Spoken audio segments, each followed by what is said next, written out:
The Civil War split our country apart at the seams. Today, we remember the conflict through its famous battles. Gettysburg, Bull Run, and Chancellorsville often come to mind. However, it isn't often that we think of Western Kentucky as the place where the war was won. Some of us have even forgot that the war took place right in our own backyards. This is the story of Fort Heiman, a Confederate holdout on the Tennessee River located in modern-day Calloway County, Kentucky. Fort Heiman was one of three prominent southern earthen forts on the Tennessee River, along with Forts Henry and Donelson. The Confederacy built these series of forts along the Kentucky-Tennessee border to guard the Tennessee and Cumberland rivers from Union invasion. Fort Donelson was constructed on a high bluff near Dover, Tennessee, and Fort Henry was located on lower ground near Paris, Tennessee. Fort Heiman was built on a bluff directly across the water from Fort Henry. We're on the west bank of the Tennessee River. Fort Henry was on the east bank of the Tennessee River. Fort Heiman came about as somewhat of an afterthought. Fort Henry is built over there in a very poor location. The decision to build a fort there was a terrible one. They built it in a swamp at low water. When the spring rains came, the Tennessee River was going to rise, and Fort Henry was going to be in danger of flooding. Fort Heiman would have been a very good fort to have prevented Grant from going down the river. Henry was placed directly east of Fort Heiman. The only thing bad about Fort Henry was that the engineer that designed it or came up with it designed it below water level. And when Tillman from Paducah, General Tillman, got there, he saw what should have been obvious to anybody, the water line on the trees of the year before. And said to his captains that this has got to be the biggest blunder of all times. Not long after the Confederacy establishes their Tennessee River defense, Union General Ulysses S. Grant began ferrying his force of 15,000 troops and several gunboats to a spot just north of Fort Henry in preparation to attack both Henry and Donelson. In February of '62, Union Army under command of Grant gets permission to come attack these two forts. When I say two forts, I'm talking about Henry and Donelson. Heiman got a separate name, but it was really part of this Tennessee River defense. The colonel that was over here in charge was named Heiman, and that's where Fort Heiman, the name, comes from. So it was given a separate name, but it was really part of the Fort Henry, Tennessee River defenses. But Grant had permission to come attack these forts. He chose Fort Henry first, Henry and Heiman first, because they probably were in the weakest position. And on February, he moved out of Paducah, Kentucky area, Cairo, Illinois, Paducah, Kentucky, Smithland, Kentucky area, concentrated, moved down here, and was ready to attack on February the 6th. February the 6th, the Confederates know all this is coming because he brings all kind of boats down here. There was 4 ironclad gunboats and 3 timberclad gunboats. He brings them all down here, so that takes time. He has boats full of soldiers, and he didn't have enough boats for everybody, so he has to run back and forth to get all his army here. He'll bring about 15,000 people here, and the gunboats. And on February the 6th, he's ready, and he moves out and he attacks Fort Henry predominantly. The gunboats are attacking Fort Henry. The heavy cannons, the large cannons that the South had to control this river, were all at Fort Henry, not over here. But Grant will split his army. Part of it's over here to surround Fort Heiman, part of it on that side to try to surround Fort Henry, and the gunboats would attack the fort. The Confederates were in a very poor position. General Lloyd Tilghman was the Confederate commander, and he realized he couldn't hold this fort. He's got maybe 3,000, 3,500 guys against 15,000 army, and the gunboats, and the river was rising. Part of his fort's flooded. He's had to move his powder magazine because the powder magazine got flooded. You know, so it was. If Grant had waited a week or so, the river would have forced him out. If Fort Heiman could have got up and got going, it would have been a nightmare for the Union forces to come down the river. They would have had to gone down.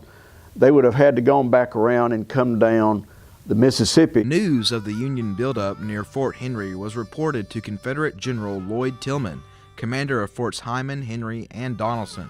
The general quickly found himself outmatched against Grant's force of 15,000 men. But when Tillman saw all of this, there's no way we can control this river against these odds. He sent most of his army. He abandoned Heiman, crossed the river, took his men across the river, and then sent almost everybody. He kept enough men to man the heavy guns. Kept about 100 men.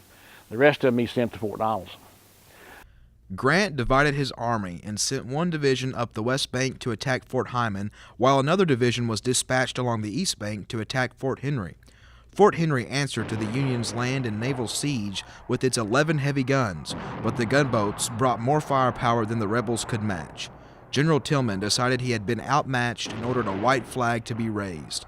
The Tennessee River was now wide open. When the Tennessee River opened up, that opened it up into the deep South. You basically split the South. And as you know, when you can split forces and have control over railroads, wherever you may be, and you get your forces separated, then it's hard to get them back. It's hard when you have a divided line. It's hard to get them back, and that was the line. I mean, the Kentucky-Tennessee border, and maybe about the middle of Kentucky. That was really big news at the time because there's nothing else between here and Alabama to stop the Union gunboats in this invasion. No other forts. The only thing that stops them there was Muscle Shoals because the boats couldn't go any further. So the Confederate line had been broken, and the gunboats had been successful. So that was really big news at the time. After Tillman's surrender, Fort Heiman was occupied by the Union to control activity up and down the river. Well, after that time that Grant took over, the 5th Iowa came in and was at Fort Heiman. And they were there to take in contraband. They were there to patrol the river to make sure that another Confederate force didn't come in there, because it was a major deal.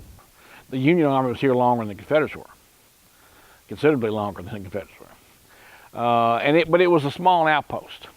They were trying to control guerrilla activity in the area, keep the rivers open for shipping, and so forth. So they were kind of an outpost to control the area as best they could. During the time the Union is stationed at Fort Heiman, they continue to develop the fort, adding features and guns to realize the fort's full potential.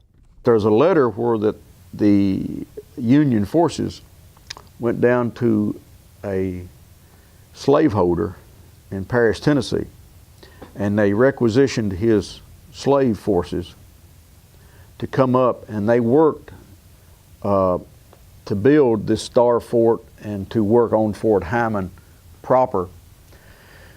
And then they took them back. They didn't pay them. I understand they didn't pay the farmer, you know. So they used slave labor also on constructing their part of the fort. What that army will do in those days, when they move in, they will try to get the site ready for an attack. And in a wooded area like this, what the two things they're going to do. Number one, they're going to clear trees so they can see what's going on. They don't want anybody sneaking up on them. Now, if it's a small little bunch, they might want to do the opposite thing. They might want to hide and ambush somebody. But when they go in and build a fort, that's not what they're thinking. They want to protect themselves from an attack, is basically what they're thinking mainly.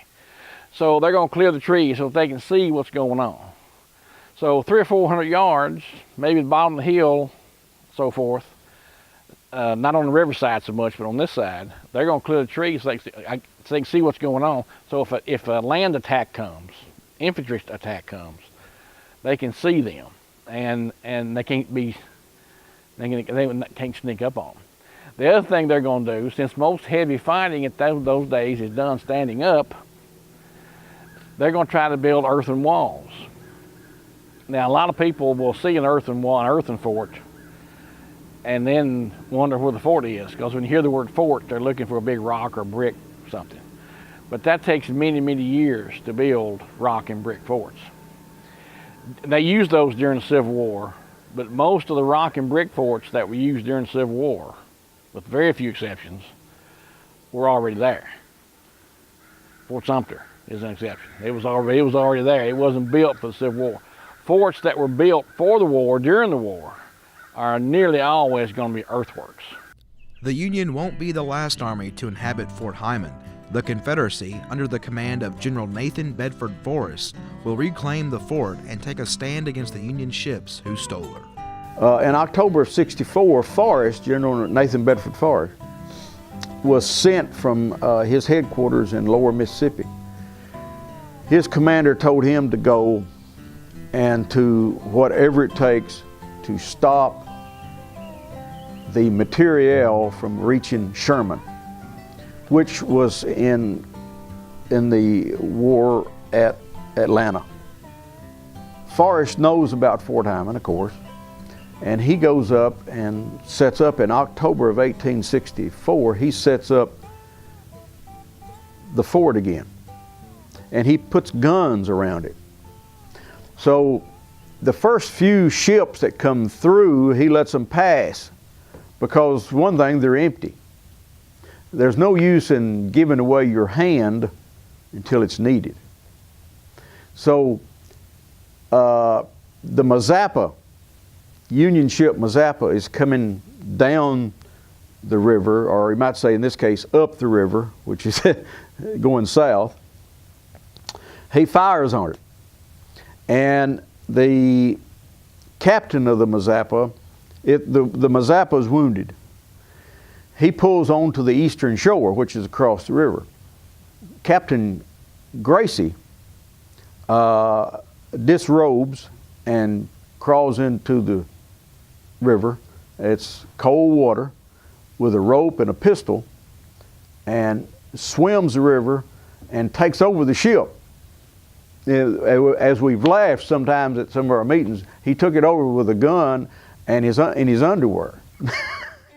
The story of Fort Heiman is rich and full of fascination. After the war, the fort was abandoned for some time, and after being bought and sold several times, the property faced being subdivided and turned into lakeside cabins. However, thanks to the will and determination of Sandy Forrest, the sons of Confederate veterans, Congressman Ed Whitfield, Debbie Spencer, and many other devoted citizens, the property was able to be saved and given to the National Park Service. Fort Heiman had always been here, and we'd always talked about it, but it was privately owned, and never could get any serious effort, enough people to serious effort to do anything about it, or to see if it could be purchased or whatever. But finally, land has been bought. It has changed hands. It's been bought. And this sort of put a rush on it in some people's minds, because it had been bought and subdivided. So it was still one person owning the whole area. It was going to subdivide it into cabins, in lots, and so there was some effort that if something's not done soon, then there won't be anything probably left to do anything with. At the time, you had what's called a T grant, transportation grant, and if you could prove that a spot of land that you wanted to preserve had to do with transportation, then through this T grant you could get money to help acquire it. So I had people say, well, it's not transportation, it's not close to a highway. And we said, yeah, we know, but it said to a transportation. So the river is transportation. So that's what the state of Kentucky said. Well, the river is transportation. And in that day, that was your transportation. Today, the history and beauty of Fort Heiman is preserved for all who wish to experience it. The events that took place in a small corner of Calloway County had a profound effect on the history of our nation, and although many may not recognize this fact, it will still be true and remain forever secured at Fort Heiman, Kentucky. This little battle that occurred here opened up the Tennessee River. It broke the Confederate defense line. It allowed the Union Army to come rushing in without any other, on this river, without any other resistance on this river. And it threw the Confederate Western Command into disarray.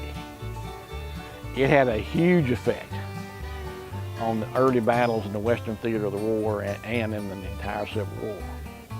If you want to trace back